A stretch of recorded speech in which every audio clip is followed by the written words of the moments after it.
Exatamente, Juliana. Eu chamo de contra-reforma.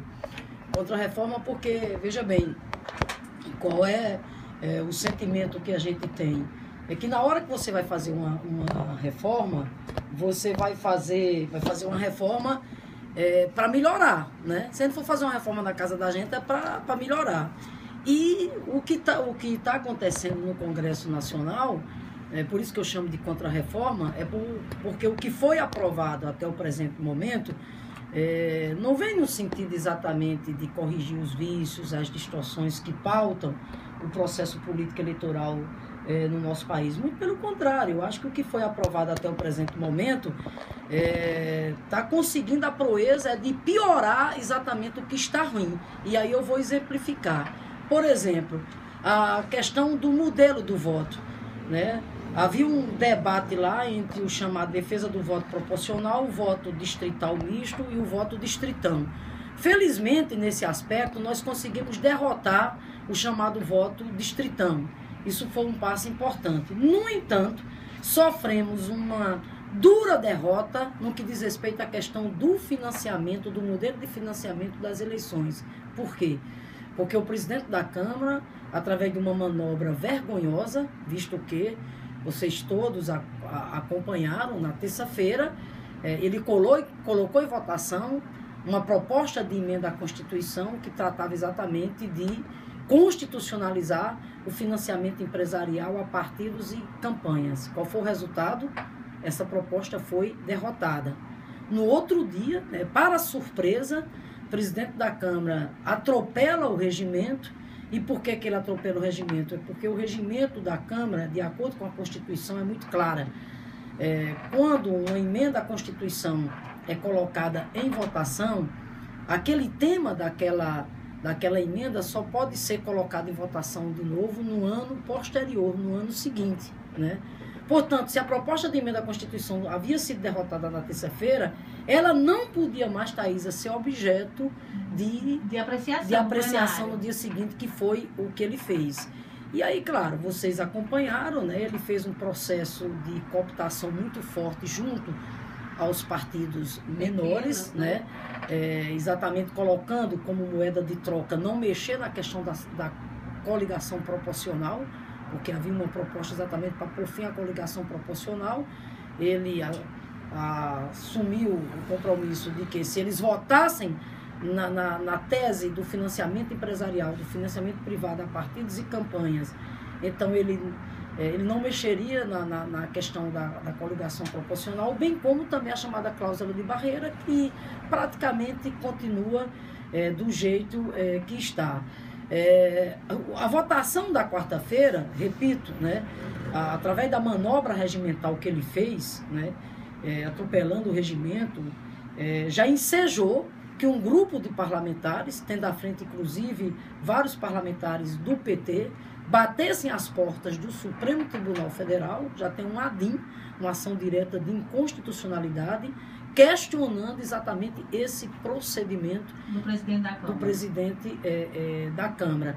A outra medida que foi votada foi o chamado fim da reeleição, que foi aprovada, né? A senhora concorda com o fim da reeleição? Veja bem, em que pese o grau de oportunismo, né, que pautou a posição que alguns adotaram naquela casa, eu digo alguns porque eu não vou generalizar, mas em que pese a posição oportunista que pautou alguns integrantes daquela casa, inclusive o próprio PSDB, porque quem introduziu a reeleição no Brasil foi o PSDB, e de uma maneira, digamos assim, vergonhosa, né, que entrou para a história do país, né, de uma forma assim, digamos assim, revoltante, porque a reeleição foi introduzida no sistema político eleitoral brasileiro, fruto de um processo extremamente questionável. O Brasil inteiro sabe disso. Questionável por quê? Porque naquela época as denúncias foram fartas mesmo, com indícios muito claros e até comprovação de que compraram, né, apoio de parlamentar naquela época para aprovar o chamado sistema da reeleição. Pois bem, hoje parlamentares do PSDB, por exemplo, votam agora contra a reeleição que nasceu com eles. Mas eu quero só concluir dizendo que pesa o oportunismo de alguns. E por que eu chamo oportunismo? Porque, no fundo, alguns que votaram pelo fim da reeleição com medo do fator Lula. Né? Com medo exatamente da volta de Lula. Da volta de Lula em 2018 e, portanto, ter direito a mais uma reeleição. Mas em que pese tudo isso, vou lhe responder. Mas Lula vai voltar? Volta. Mas eu quero só lhe responder. Mas em que pese esse oportunismo, em que pese, inclusive, por exemplo, nós temos o sistema da reeleição em vários outros países, inclusive países de tradição democrática, mas em que pese tudo isso, Thaisa, eu pessoalmente não acho ruim o fim da reeleição, não. Desde que, por exemplo, vê um mandato de 5 anos, com uma duração de 5 anos, eu não acho isso ruim, não. Senadora, porque eu acho, inclusive, que isso promove mais a rotatividade no poder, mas o que é dá mais oxigena, né? Oxigena e dá mais, inclusive, oportunidades, Eugênio, para outras pessoas, inclusive dentro do seu próprio partido. O que é esquisito é que, de lá para cá, dessa reeleição que foi, e que o PSDB foi questionado, de lá para cá a gente teve, em várias situações, presidente do Congresso, da Câmara, do PT, e nunca ninguém se falou em voltar ao que era antes. Não, exato, porque veja bem, eu não quero aqui negar também a importância da reeleição, não quero aqui negar de que não seja um instrumento legítimo, tanto repito, que a reeleição existe em vários países que tem, né, uma larga tradição democrática. Agora, não obstante tudo isso, eu acho que o fim da reeleição, a meu ver, né, e seja isso que eu acabei de colocar, tá entendendo?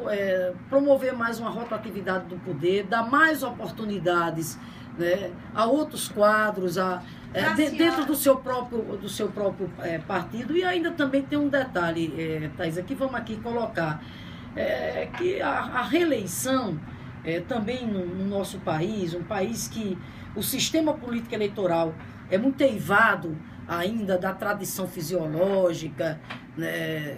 Enfim, muitas vezes você não consegue separar bem aonde termina o papel do prefeito e onde começa o papel dele, inclusive também candidato à reeleição.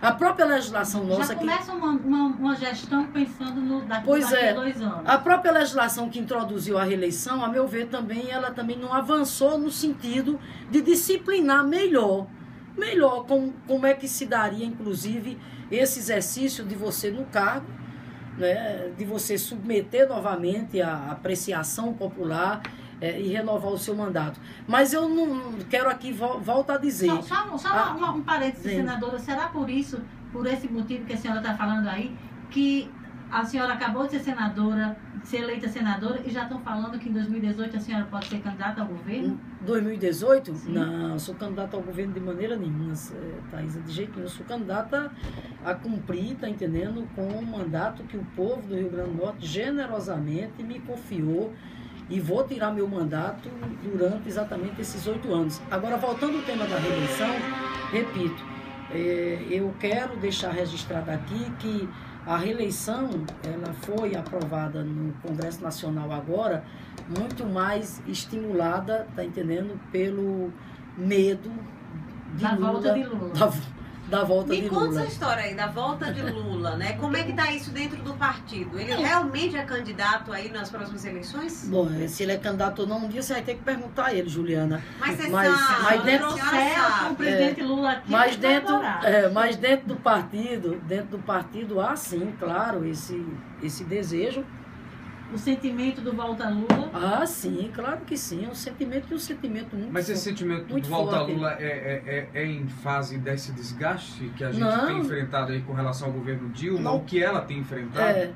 Não, pelo contrário, Eugênio, até porque nós temos muita crença, não só crença, fé, esperança, mas sobretudo confiança que essas dificuldades pelas quais o governo está passando, a presidenta Dilma está passando, e é fato e é real, essas dificuldades são conjunturais, entendeu? Nós vamos superar... Não pode ser atribuído ao governo. Não, nós vamos superar tudo isso, mas só para responder, nós vamos superar tudo isso, entendeu?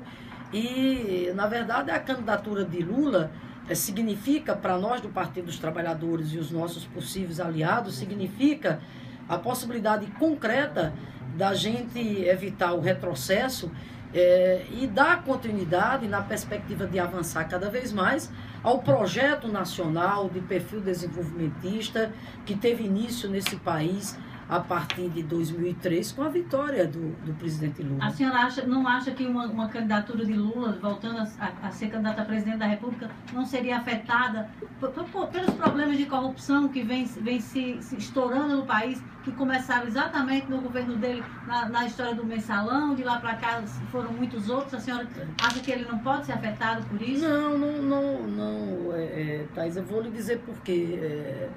Porque a gente tem que olhar esse tema também dentro de uma outra lógica. E qual é a outra lógica que nós temos também que olhar? É a lógica de que nem se tem um partido, um governo que não tem medo de investigação, é o PT. E são os governos liderados pelo PT, desde o presidente Lula até agora a presidenta Dilma. Por quê? Porque foi exatamente nos governos do PT que mais se combateu a corrupção, e ninguém pode aqui desconhecer isso, foram nos governos do PT que mais se criou instrumentos, né, de combate à corrupção. Eu não sei se você prestou atenção a um dado que foi dito outro dia, foi publicado aí na imprensa. Na época do governo FHC, chegou-se a um dado de 647 denúncias, das quais mais de 500 foram arquivadas. Não foram investigadas. Não foram investigadas. Tem um outro dado também de mais de 400 inquéritos, dos quais 70%, mais de 70% desses inquéritos foram arquivados. Daí que se popularizou, né, aquela questão do engavetador geral da República. Nasceu exatamente a partir daí. Senadora... Mas só para lhe dizer, então assim, eu acho que o governo, nós não podemos aqui desconhecer, você tem o portal da transparência, você tem a lei do acesso à informação, a Controladoria Geral da União, que uma das primeiras medidas de Lula presidente foi dar status de ministério à Controladoria Geral da União e a ação do Ministério Público com a ação da Polícia Federal republicana, doa quem doer. Por isso, inclusive, que os escândalos, que a corrupção que antes estava lá, fazer com outro, entranhada nos tapetes palacianos, começou a aparecer. Porque o governo dos tucanos foi um governo também marcado por corrupção. Por muita denúncia de corrupção grave. O problema é que tinha um engavetador que engavetava tudo. Então, assim, lhe respondendo concretamente, eu acho que essa posição do governo de enfrentar o debate, né, e de entender que a investigação tem que ser instaurada, doa quem doer, investigue-se, apure-se. Senadora, defenda-se quem tiver que se defender. E, ao final, quem for inocente seja inocentado, quem for culpado que seja culpado. Eu acho que isso dá, respondendo a você concretamente, dá ao Partido dos Trabalhadores e a qualquer candidatura do Partido dos Trabalhadores, tá entendendo, a condição exatamente de fazer o debate na sociedade. Indiscutivelmente houve problema de corrupção no governo do PSDB, a gente não pode negar, houve arquivamento de casos, a gente não pode negar. Até agora Thaísa, senadora, esses casos foram veementemente denunciados pelo PT. Então, o que se esperava, o que a população esperava? Que o PT, que criticou, que denunciou a corrupção do PSDB, investigasse, como o PT vem investigando, como a senhora acabou de dizer, mas não praticasse a corrupção, como vem acontecendo. Veja bem, e como acontece ainda, porque, por exemplo, esses problemas de corrupção, convenhamos, né, não é só no âmbito da esfera federal, né? Se a gente for puxar o fio da meada no plano das esferas estaduais, dos governos estaduais e dos governos municipais, a explosão é grande. Você vê, por exemplo, São Paulo, o trem-salão. O que é o trem-salão? O cartel que houve lá, ou seja, desvio de recursos em decorrência exatamente de uma obra bilionária, que é a obra do metrô de São Paulo. E está por isso mesmo, né?